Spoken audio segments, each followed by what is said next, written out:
मध्ये 40 गावच्या कन्नड घाटाच्या पायथ्याशी पिकअप वाहनाला भीषण अपघात झालाय।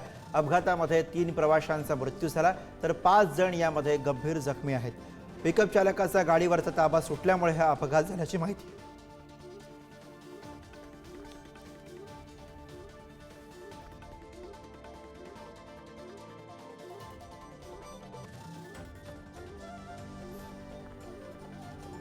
जळगावमधली अपघाताची घटना। अपघातामध्ये 3 प्रवाशांचा मृत्यू झालाय तर 5 जण गंभीर जखमी आहेत। पिकअप चालकाचा गाडीवरचा ताबा सुटला आणि हा अपघात घडला। 40 गावच्या कन्नडमध्ये घडलेली ही घटना।